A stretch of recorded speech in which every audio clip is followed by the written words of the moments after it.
The idea of story is important to us as painters. What comes to your mind when I say the word story? We hear this word and many of us automatically think of a Greek myth, Aesop's fables, Bible stories, a current event in the newspaper or online, something narrative where writer and reader have the same or similar interpretations.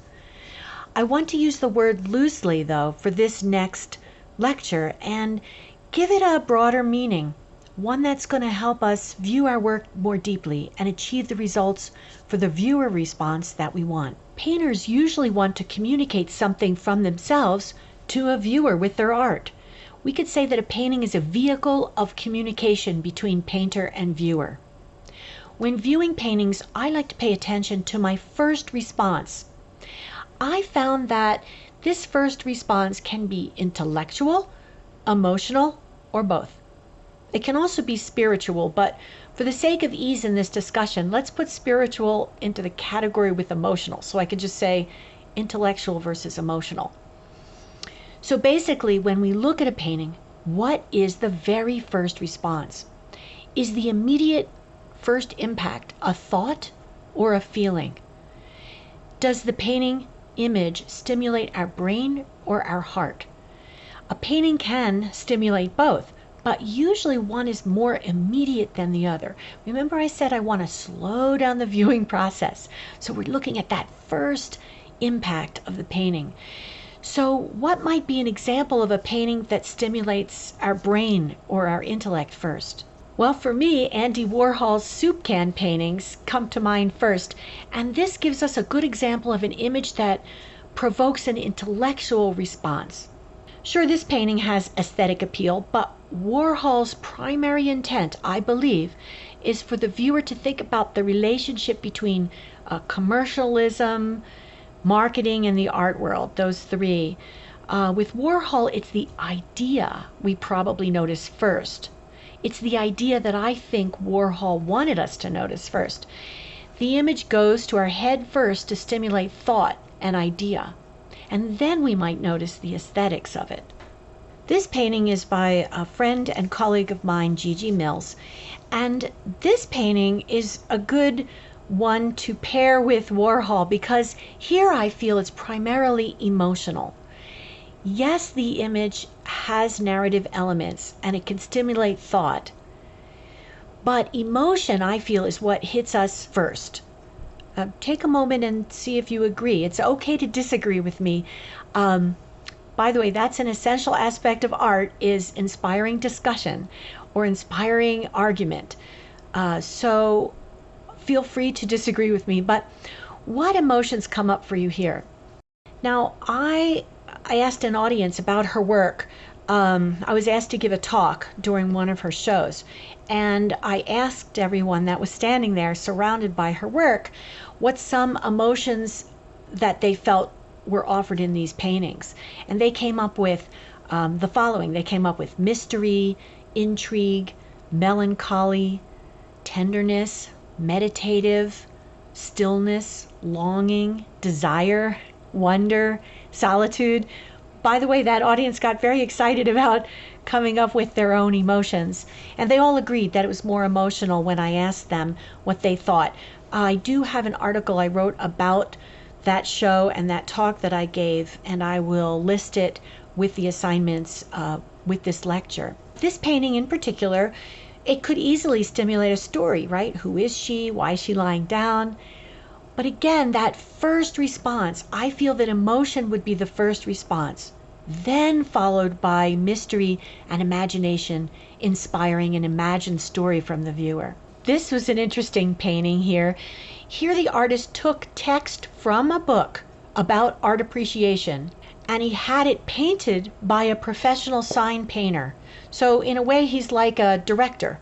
He took text, had it painted by someone else, and by putting it on display, he's making an ironic statement because it actually is text, but it's also a painting because it's made with paint on canvas. So here I do believe that the artist's intent was that the first response be intellectual, not emotional.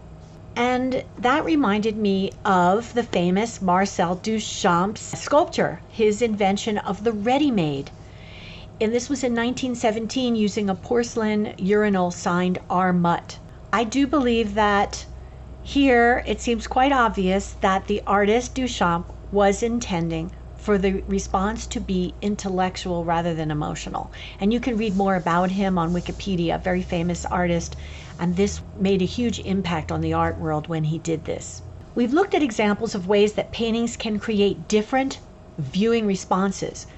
Emotional by stimulating feelings, and intellectual by stimulating thoughts and ideas. So how does this relate to the idea of story? Human beings are natural storytellers. We are born attracted to stories. We love hearing them, telling them, inventing them. Understanding more about stories then plays a big role in getting the results we want with our visual work. A story can be involved in our painting process in many ways. The artist may have a story of what started the painting in the first place, what initiated that artist to make the painting. Then the journey towards the painting's completion, the whole process of completing a painting, can be a new story. There's also the viewer imagining a story based on what they see. And this imagined story can be the same or different than what the artist intended. A story can be submerged in the artist's subconscious and come out in ways that as the artist we may not even be aware of, but revealed to the viewer, even if the artist has no clue that that story is coming through. All these versions of what a story can be is what I mean by looking at a broader view of the idea of story. The therapy couch. I have a story about this, speaking of stories. I took a workshop with an instructor that I really like and admire. One of her students was having a painting exhibition and she went to that exhibition to show support. And while she was looking at the show, one of the paintings really caught her eye, and she liked it so much she was considering buying it. And as she was looking at it really intently, the painter noticed that she was paying attention, her student, and came running over to tell her all about why she made the painting, basically her story behind its origins. Now, there was a lot of negative emotions and angst involved in this story, and by the time the artist spilled her story out to the teacher had lost all interest in the work. The teacher had seen something else in the painting that was uplifting to her, and that was the reason she wanted to buy it. But now, after hearing the artist's pouring out her story, all she could see was this artist's point of view, and that didn't appeal to her. So, speaking of story, if someone's interested in your work, a negative story may actually spoil it for them. And now for a different story. A former student told me the following story and gave me permission to share it. Her grandmother was an artist, a painter actually, and her grandmother had passed away before she was ever able to meet her.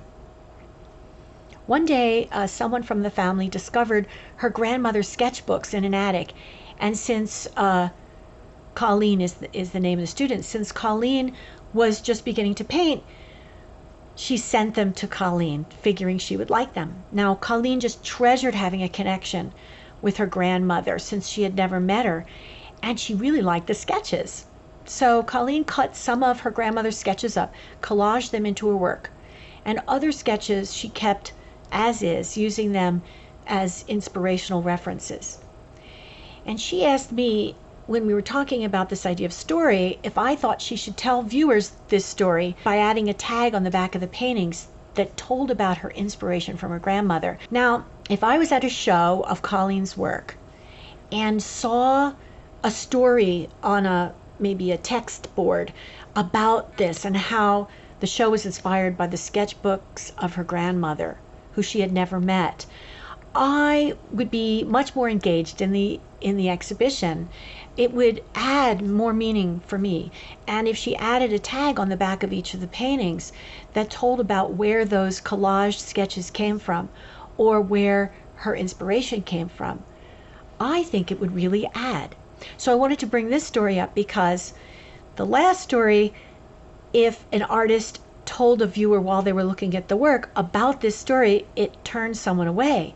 But in this case, the story, I think, has interest enough to engage the viewer in a deeper way. So stories can have advantages and disadvantages. Some of them we may want to keep to ourselves, and some of them we may want to share. All three paintings here are titled by each of the artists the same. They're all titled Leda and the Swan. So same title, but very different paintings. Now, using this title tips us off that the artists based their paintings on the Greek myth where the god Zeus comes to Leda to seduce her in the form of a swan. The two on the left and center use the story in a way where the artist had a definite intent to use it. The artist was inspired by the story and also wanted the viewer to get that specific narrative idea of the story easily. Here's an example where the artist is conscious of this intent and makes it obvious to the viewer. The painting on the right is by Cy Twombly. So Twombly uses the story as inspiration only, I believe, but then leaves it open for viewer interpretation, wide open. Maybe he doesn't even care if the viewer gets the story or not. However, by choosing to title the work Leda and the Swan, he is adding this connection. By the way, this painting was sold in 2017 at Christie's auction, estimated at $35 to $55 million. I believe it's now in the permanent collection at the Museum of Modern Art in New York City. This is a painting by a student of mine, Ross Davis, and he also gave me permission to use this painting. Now, on the upper left is what Davis's usual work looked like. He was working with a lot of nature, realistic animals, and landscape. But he came up with this painting in the middle here. The painting is a portrait of Philip Seymour Hoffman. He is a well-known actor that committed suicide. And the artist, Ross Davis, wanted to convey this depression and angst. He wanted to put the viewer in the mindset of where this actor was when he committed suicide. He's using several tools to create this emotion, and one of them is this idea of distortion. Now, you can see that the figure is slanted into the corner. There's a large amount of darkness to the left of the portrait. That strong black vertical bar, it adds to the feeling of darkness, of feeling closed off. The painter went to several of his friends who were actual painting professors, and he asked them what they thought of this painting. And the teachers kept telling him, well, you could make the glasses even, you can make it more symmetrical. They kept trying to balance it out and soften the emotional blow. But if the artist decided to do that, he would be taking away a lot of the emotion that's conveyed in this painting. So what I wanted to show you is that if you're aware that you want the emotion to be the visual impact and not the intellectual, and you want more visual tension in the piece, you're going to start to veer away from realism and add your own exaggeration and your own drama into the piece to create more of that emotion. So here I think that the painting is very successful because he didn't go for pure realism. We may not always have a specific story in mind for a painting. I rarely do. I like to be surprised at the ending. But often I'll have a story that'll get me started, a story that I'll have in the middle, and maybe one that helps me finish the painting. The good news is you don't need to have a story in mind. I'm just bringing up this idea of story. For some of you, it might really make a difference, and for others, it may just be in the background for you as another tool to use when you're painting.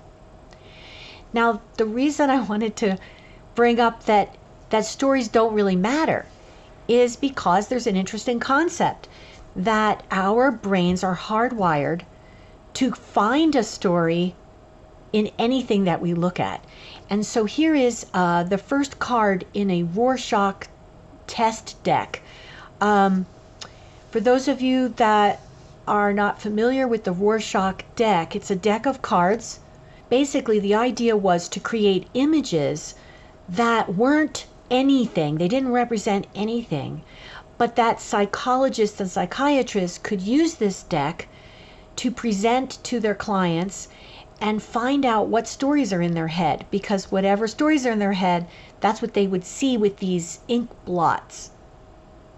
So it's good to remember that no matter what we create, a viewer, when they're looking at it, will always find a story in it, whether we meant it or not. That is because we humans are hardwired to make meaning from whatever we see. As an example, when we look up in the sky and we see a bunch of interesting looking clouds, we would all find a different story to tell. Hey, that cloud looks like a camel upside down. That cloud looks like my grandmother. This is at the root of making those Rorschach cards. So again, those of you that aren't familiar with it, this was an officially used card deck, medically, legally, and other uses. It was a system of images used for analysis that was created in the early years of psychology, and later it was actually used as a personality test for career use. I like this painting that Van Gogh painted. He's using all kinds of imagery to help tell the story about this man. It's a portrait with a story. Now, as much as Van Gogh tried to tell the story of Père Tanguay, he was also revealing his own personality along with the sitter. A good friend of mine who was a painter and a sculptor, he told me he had a theory about painting, and he told it to me many years ago. At the time, what he said was a big surprise to me, but the more I thought about it, the more it felt true, and I want to share it with you. It's a theory I've only heard from him and no one else. It really had a big impact on me. He thought that the backgrounds of paintings, remember we talked about form and space in the last lecture, the backgrounds of paintings, or the space, he thought reveal the inner personality of the artist, while the forms, the things, the shapes that come forward, reveal the outer personality of the artist. The outer personality being what we invent or project outwards to others, like our persona. As soon as he told me his theory, I went to my studio to see how and if that played out as true for my work at the time. Here's the painting I looked at that I made about 20 years ago. I made this painting in a series, and it was inspired by an article that I had read about all the trash that we were dumping from rockets into outer space. And we were just leaving the trash to just float around. This article, this idea of just rockets dumping trash out into space, it became a metaphor for me about our culture's noise pollution, psychological pollution, how some people may throw around their attitudes, their energies, opinions into nearby space, dumping them onto others and around them. Anyway, I looked at this painting of mine in a whole new way. Here I'm looking at it then, after hearing my friend's theory, that the space, my inner self, if you look at the space, it's pretty crowded. There's a lot of forms coming forward and not much ability to be able to see further back in the depths of space. So here, if the space is my inner self, it was being crowded out by the external. And this was about the time that I started a meditation practice to connect more with my inner self. As my meditation practice deepened, this painting emerged, and I became more interested in painting space than painting forms. I was more inspired by abstract space than by realistic space or realism. I didn't realize what this painting was saying until much later. If you view this as form and space, you could see I was actually pushing the forms literally off the canvas. I mean, I knew I was doing that, but I didn't really understand that it was being propelled by an unconscious or subconscious change that was happening with me. This is a good example of how our subconscious stories can emerge in the work without us even knowing it. My more recent work is often inspired by historic Asian paintings, Asian work, like this screen. I enjoy the bold use of empty space or background negative space in this piece and in a lot of the historic Asian work that I see. I often wonder how much our cultures play a part in this relationship of form and space. Perhaps Asian culture is more comfortable with silence, as I mentioned the Native American culture is too, with non-action or inward time, as compared to Western culture, which emphasizes action, being busy, and talking to fill up space. It might be interesting to someone to compare Western and Eastern images by viewing them with their ratios of space to form. How much space to how much form?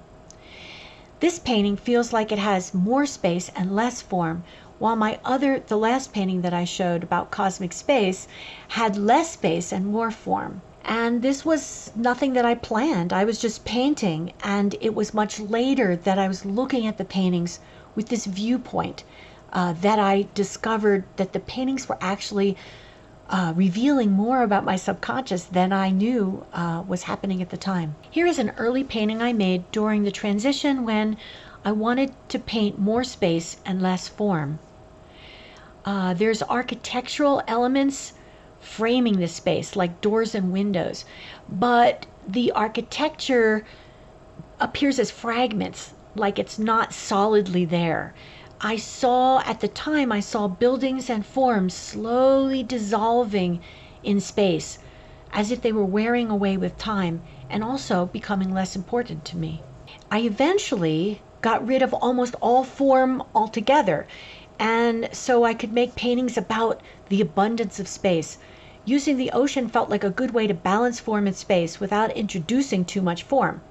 So that idea my friend shared with me about space or background representing our inner selves, and the forms, the things coming forward, represented our personalities that we present to others.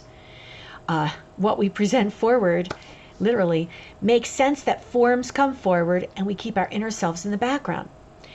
And if this concept interests you, take it into your studio while viewing your work and see if you can discover anything new about your work or about yourself by looking at the difference between form and space and how you're using it in your work according to this theory of forms being your outward persona and the background being your inner self. So paintings, all our paintings, carry multiple stories, not just one.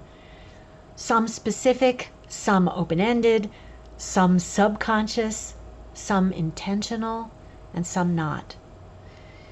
In the last lecture where we talked about painting, I ended it with the three main things that I feel give painting presence. Let's review those three: attraction, or getting attention; prolonged viewing, encouraging the viewer to gaze long enough to get an experience, or in this case, get the story; and connecting with the artist through the work. This last one, connecting with the artist.